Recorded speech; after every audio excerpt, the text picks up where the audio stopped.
과학의 힘 에너지 청혜쌤입니다.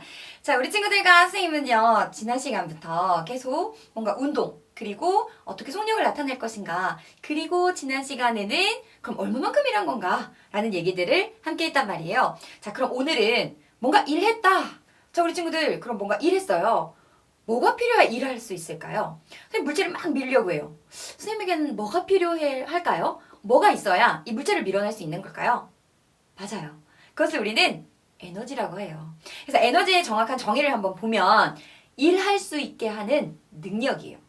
어떤 물체에게 내가 일하려고 하면 에너지가 필요하다는 거죠. 자, 그래서 우리가 지난 시간에 공부했던 일의 단위가 뭐였죠? 줄이었어요, 줄. 오늘 우리가 공부할 에너지의 단위도 줄이에요. 단위가 같다? 라는 건 뭐예요? 맞아요. 서로 전환이 가능하다는 거예요. 무슨 얘기냐면 일이 에너지로 전환이 가능해요. 에너지가 일로 전환이 가능해요. 그 말은 에너지 있어야 일할 수 있다라는 거예요. 어떤 물체에 일해게 주면 그 물체가 가지고 있는 에너지가 달라진다는 거예요. 일과 에너지는 서로 전환될 수 있다라는 것이 굉장히 중요한 포인트가 된다라고 보시면 되겠습니다. 자, 무슨 개념인지 한번 보도록 할게요. 자, 여기서 볼링핀을 놔뒀고요. 자, 움직이는 볼링공이 있습니다. 선생님 볼링공을 한번 굴려보도록 할게요. 당연히 어떻게 될까요? 맞아요. 곧게 나아간다면 볼링핀이 쓰러지게 될 거예요. 자, 그러면 볼링핀이 쓰러졌다? 바로 힘을 받아서 힘의 방향으로 물체가 운동했다라는 거, 이동했다라면 볼링핀이 쓰러지는 지금 일을 하게 된 거예요. 맞나요? 그러면 이걸 어떻게 해석할 수 있는가? 바로 움직이는 볼링공이요, 에너지를 가지고 있었어요. 그죠? 그래서 그 에너지를 가지고 굴러갔던 거예요. 움직일 때 에너지가 필요하니까. 그렇게 에너지를 가지고 있다가 볼링핀에게 에너지를 주었고 그 에너지가 볼링핀이 움직이게 되는 일로 전환돼서 결국에는 그 힘을 받아서 볼링핀이 이동하는, 움직이는, 운동 상태가 달라지는 일이 되었다라고 이해를 해주면 되겠습니다. 자, 또 한 가지 예를 한번 보도록 할게요. 선생님 자전거를 타려고 해요. 그러면 선생님 어떤 일을 해야 돼요? 맞아요. 페달을 밟아줘야 돼요. 그 말은 뭐예요? 힘을 선생님이 줘야 되는 거고 그 힘의 방향으로 페달이 움직일 거라는 거죠. 즉, 그러면 선생님이 그렇게 페달을 밟아주는 일을 하게 되면 자전거는 이제 움직일 수 있는 에너지가 증가되었다라고 우리는 이해할 수 있다라고 보시면 되겠습니다. 됐나요? 자, 즉 우리 친구들 에너지라는 건 물체를 움직이게 하는 어떤 능력이다라고 보시면 되겠습니다. 일할 수 있는 능력.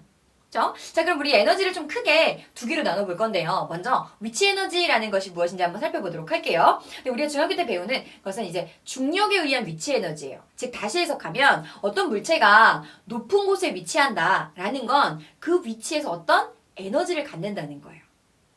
자, 선생님이요, 이렇게 어떤 옥상 이런 데서 공을 한번 떨어뜨려 보려고 해요. 그 높이가 어느 정도 되는가 봤더니 10m예요. 자, 선생님 먼저 야구공을 한번 떨어뜨려 볼게요. 야구공이 떨어졌습니다. 그때의 이 물체가 일을 한 것은 뭔가 에너지가 있었기 때문이겠죠. 근데 같은 위치에서 선생님 이번에는요, 농구공, 크잖아요? 질량이 훨씬 무거워요. 농구공을 떨어뜨려 보려고 합니다. 우리 친구 혹시 느꼈나요? 달라요. 그죠? 그러면 똑같은 위치에서 떨어뜨렸는데 높이가 같은데 왜 다를까? 지금 뭐가 달랐어요? 질량이 달랐단 말이에요.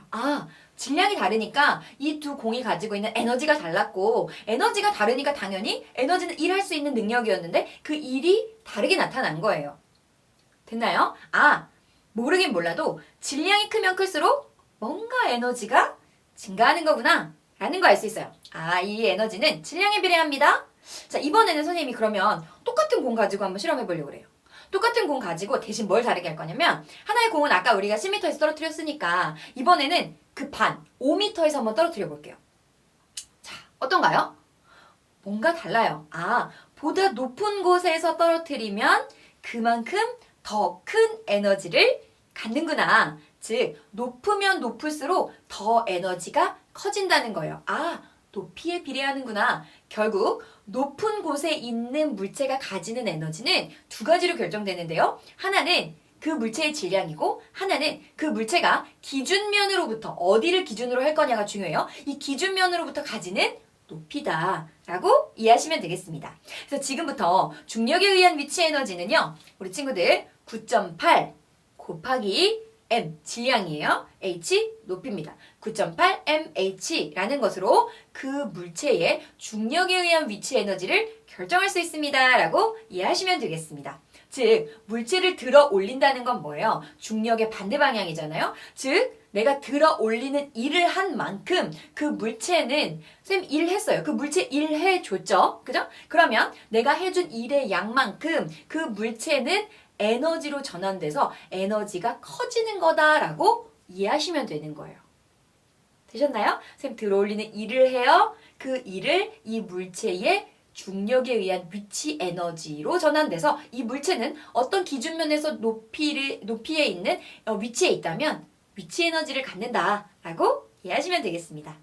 됐나요? 자, 그러면 위치 에너지 말고 또 어떤 에너지가 있느냐? 바로 운동 에너지라는 게 있어요.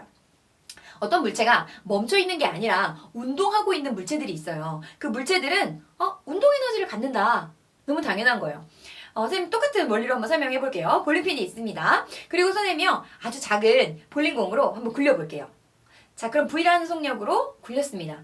지금 볼링핀이 쓰러지네요. 어느 정도 효과인지 한번 보시고 이번에는요 질량을 2배로 해볼게요. 볼링공이 굉장히 크죠? 이걸 한번 굴려볼게요. 그랬더니 볼링핀이 어때요? 훨씬 더 볼링핀들이 많이 움직이고 있어요. 그건 뭐예요? 더 큰 에너지를 받았다. 지금 운동하고 있는 물체 볼링공이잖아요. 이 볼링공이 훨씬 질량이 커졌더니 가지고 있는 에너지가 커지는구나 라는 것을 알 수가 있는 거예요. 운동 에너지가 증가하는 거구나. 즉 운동 에너지는 운동하는 물체의 질량과 관련이 있구나 라는 것을 알 수 있다는 거죠. 자, 이번에는 똑같은 질량인데 한번 굴러가는 속력을 2배로 한번 해보도록 할게요. 그랬더니 어때요 우리 친구들? 볼링핀이 더 많이 움직였어요. 어떤 관련이 있는가 봤더니 속력의 제곱에 그 운동 에너지가 비례하더라는 거죠. 즉 그래서 우리는 운동하는 물체가 가지는 에너지, 이 운동 에너지는 2분의 1 곱하기 질량 m 곱하기 V제곱, 즉 속력의 제곱으로 운동 에너지를 정의할 수 있습니다 라고 이해하시면 되겠습니다. 이거 어떻게 해석하면 되느냐? 자, 물체가 자유낙하 운동할 때, 우리 자유낙하 운동 꼭 기억하셔야 됩니다. 자유낙하 운동, 맞아요. 중력에 의한 힘을 받아서 운동하는 거였어요. 이 자유낙하 운동할 때 중력이 한 일의 양만큼, 중력이 계속 이 물체를 끌어당기면 그 일의 양만큼 이 물체는 어떻게 됐었어요? 속력이 일정하게 증가했었죠. 즉, 이 물체의 운동 에너지가 증가한다라고 보시면 되겠죠. 그래서 우리 친구들 큰 굵직한 줄기는 일이랑 에너지라는 것이 서로 전환되는구나. 상호 전환되는구나. 일이 에너지로, 에너지가 일로 전환되는 거구나. 거기에 에너지는 2가지가 있는데 위치 에너지, 중력의 위치 에너지는 9.8 mh로 나타낼 수 있고 운동하는 물체가 가지는 에너지, 운동 에너지는 2분의 1 mv제곱이다 라고 이해하시면 되겠습니다. 그래서 우리 친구들 반드시 일과 에너지의 관계부터 시작하셔서 에너지의 종류를 잘 정리를 해두면 되겠습니다. 자, 지금까지 선생님은요, 과학의 힘, 에너지, 정혜쌤이었습니다.